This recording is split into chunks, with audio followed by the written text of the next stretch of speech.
Good morning! Kasama ko po dyan ngayon yung dalawa kong anak at yung pusa kong makulit na padaan-daan.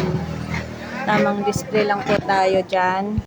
Pasensya na po kayo at medyo haggard po ako dyan at kasi hindi pa po ako nakapagligo, hindi pa nakabihis.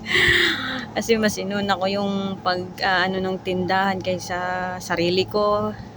Ganun yata pag puro na lang trabaho.